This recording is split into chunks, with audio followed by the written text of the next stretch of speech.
Les élèves ont découvert qu'il y avait une glacière sur Massy. Ils se sont demandé comment ça fonctionne. Elles ont visité la glacière. Elles auraient voulu mettre de la glace dedans. Ce n'était pas possible. Eh bien, quand quelque chose n'est pas possible, on trouve un autre moyen de travailler. De ce fait, il a fallu faire des maquettes. Il a fallu faire de la couture. Il a fallu faire de la maçonnerie. Rien de tout ça n'était prévu au départ. À force de faire des mathématiques, de la physique, en ayant leurs courbes quotidiennes, au bout d'un moment, il y en a une ou deux qui ont dit « mais c'est pas cohérent ce qu'on a sous les yeux. On a dû se tromper ».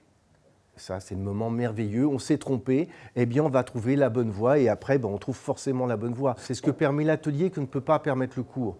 En cours, le professeur arrive avec ses petites miettes, les élèves suivent les petites miettes et ils sont contents à la fin. Là, ce qui se passe, c'est que moi, je ne connais rien dans les sujets que traitent les élèves. Donc je ne vais pas leur dire « prenez cette voie plutôt qu'une autre, vous avez envie de partir par là ?»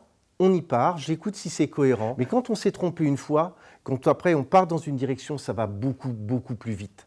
Parce qu'il y a toutes les erreurs qu'on a faites avant, toute la partie physique, mathématique, data qu'on a rencontrée avant.